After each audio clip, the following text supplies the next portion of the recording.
Alright, so boom, turn me up, don't turn me down. We back at it with another video today. We got how one violent hit snowballed into years of championship grade hockey beef. Red Wings versus the Avalanche. Hey man, no more of the playoffs, regular season. It's off-season time for hockey, so y'all already know what that means. I'm still new to hockey, so it's a lot I feel like I could learn and all that with the throwback games, compilations of y'all favorite players, whatever the case might be. So feel free to join my Twitter community, leave links in there or in the comment section down below, whatever y'all prefer. But with that being said, make sure y'all like on my video and subscribe to my channel if you're new. And let's get Reigns out of the playoffs or knocking him out of the playoffs. Is he good? Is he good? Like, of both franchises. Well, that could have been a concussion. Years. Chris Draper crumbled to the ice. Lemieux left the rink with a game misconduct, and Powder Keg got its spark.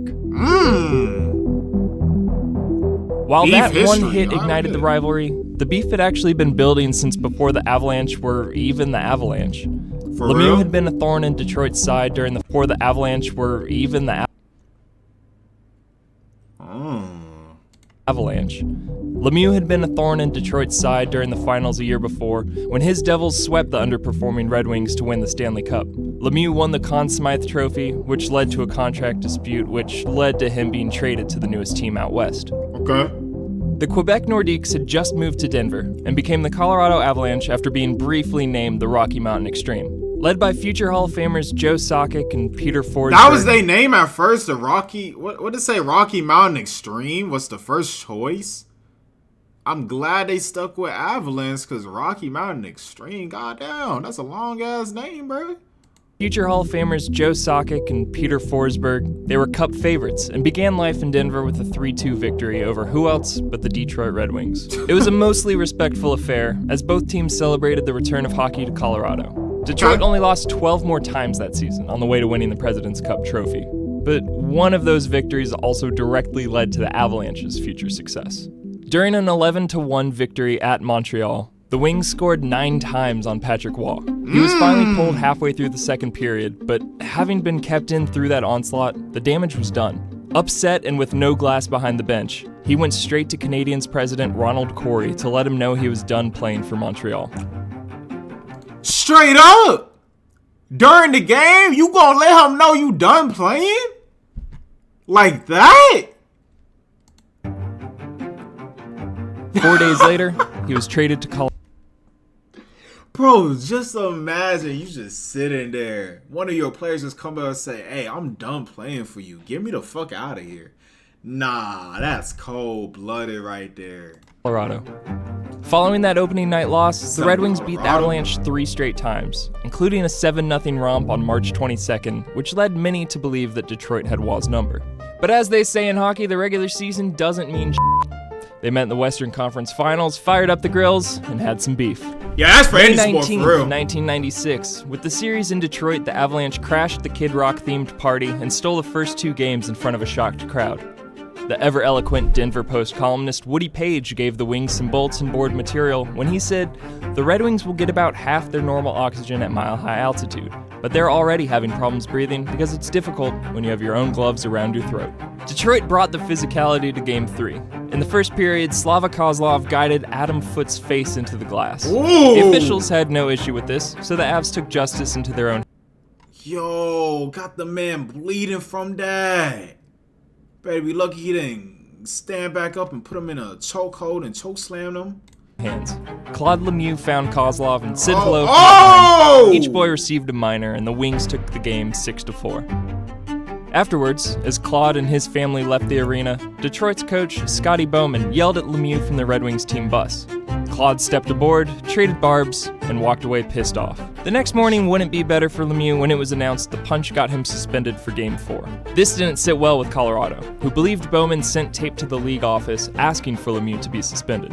Bowman denied it, the team split Games 4 and 5, then returned to Denver for Game 6 and the hit. Draper suffered broken bones to his jaw, nose, cheekbone, right eye socket, and had 5 teeth bent backwards. Other than Steve Yzerman, none of the Detroit. At that point, just say everything in his body is fucked up. Yo, this man literally just named, it seemed like every single body part on him. What the fuck? 5, then returned to Denver for Game 6 and the hit. Draper suffered broken bones to his jaw, nose, cheekbone, right eye socket, and had 5 teeth bent backwards. Other than Steve Yzerman, none of the Detroit players saw the damage until after. Many regretted showing Lemieux any sort of respect after the game.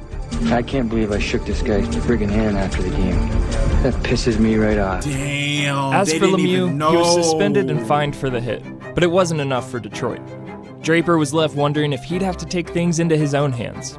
It didn't help that the Avs went on to sweep the Florida Panthers in the finals, and it really didn't help that Lemieux never apologized. The Wings vowed revenge, spent the summer... Ain't that crazy? Florida Panthers getting swept in the finals. Imagine that happened this year, huh? ...doing over the hit, and made moves to make sure they could play the bully. In the second game of the 96-97 season, Lemieux tore a muscle that sidelined him for the first 2 Detroit matchups. They could have used him for the second time around. Martin Lapointe sent Avs defenseman Alexei Gusarov flying into the glass, briefly knocking him unconscious. This, plus a head injury to René Corbet, led Avs GM Pierre Lacroix to confront Lapointe after the game, where he was heard screaming, "You're never going to win a fucking game again." Which, as far as insults go, it's just a bold statement. When Lemieux finally returned against Detroit, he and Draper shared some words but kept their gloves on. The Avalanche skated away with the victory, while the Red Wings had to wait 10 days for the final regular season rematch. With police protection as a result of death threats sent his way, on March 26, 1997... Bro was receiving death threats. What? Nah.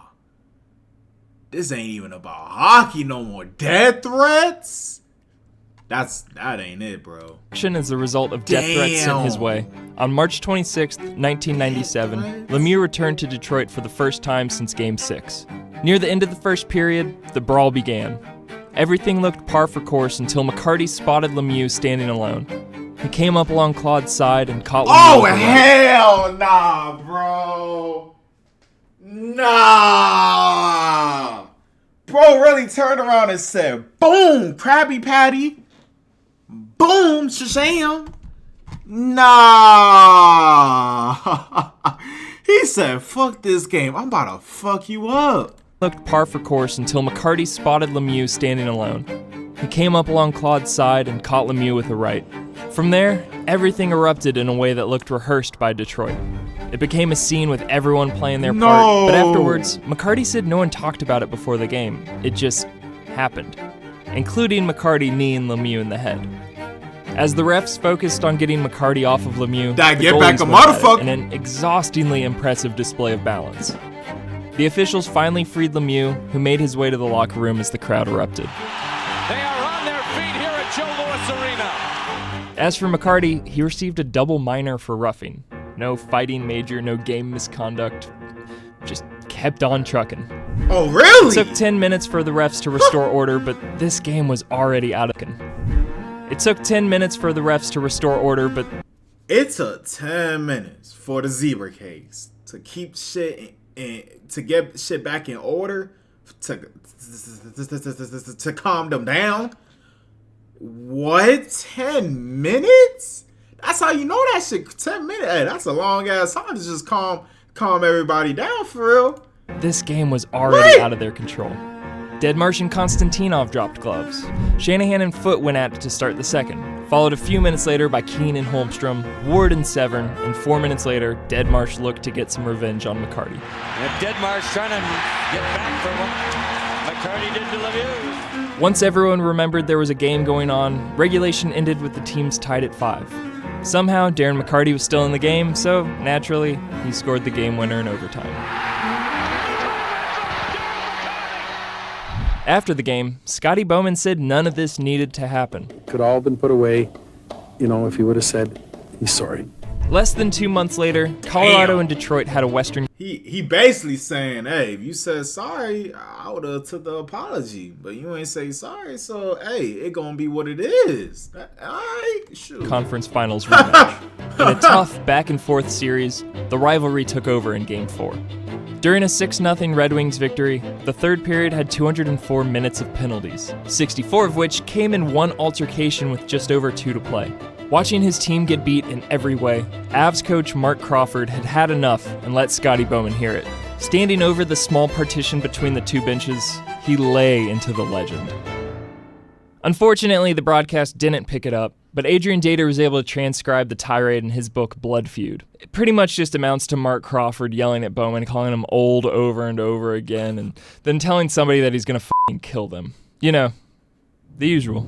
Crawford was fined, the Wings won the series in 6, and then swept the Flyers in the finals. With the rivalry tied at 1 Stanley Cup apiece, Colorado came into the 97-98 season looking to get back on top. Lemieux knew he needed to squash his beef with McCarty before it led to more of the same. In their first rematch of the season, the pair dropped gloves right after the opening face-off. While McCarty... Bro, right after the face-off, though? Couldn't even breathe. Before it led to more of the same. In their first... Look, they agreed on it too. They probably like, hey, let's go. Drop your gloves.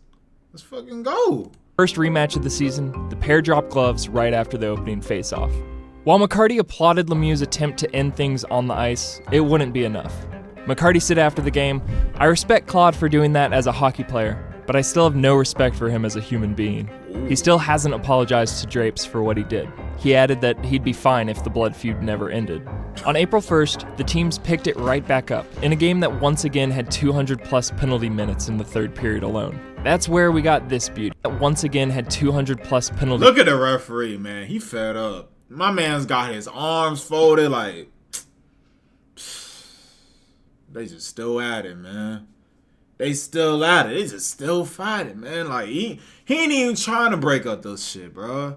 He fed up. He's just trying to go home to his wife that he probably got and, you know what I'm saying, bake some cookies, whatever the case might be, man. Minutes in the third period alone. That's My where we man's got fed this up. He beauty. ain't trying to break Looking to this shit gain up. control of the rivalry ahead of the playoffs, Waugh fought his second Detroit goaltender in as many years. And despite losing the game, he skated away celebrating. But in an interview with Osgood following retirement, he revealed that this fight was a different sort of turning point. After our fight, this is where I realized it was overboard. This is not what we were there to do. We simply lost our focus, to be honest with you. For the first time in 3 years, the teams didn't meet in the playoffs. Colorado was bounced in the opening round, and Detroit's road to back-to-back cups was made just a bit easier, ending with a sweep of the Washington Capitals.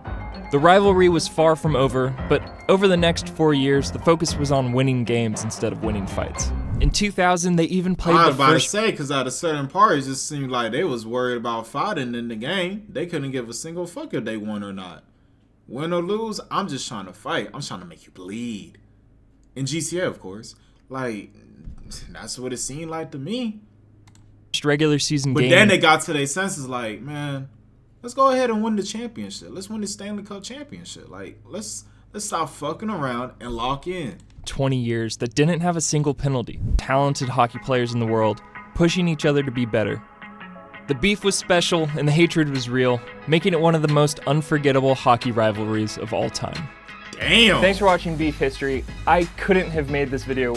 That was a good ass video right there, man. Make sure y'all subscribe to his channel. Link in the description down below. Hopefully y'all enjoy my reaction. Share your thoughts about the video right here in the comment section down below. And I'm going to catch y'all in the next one, man.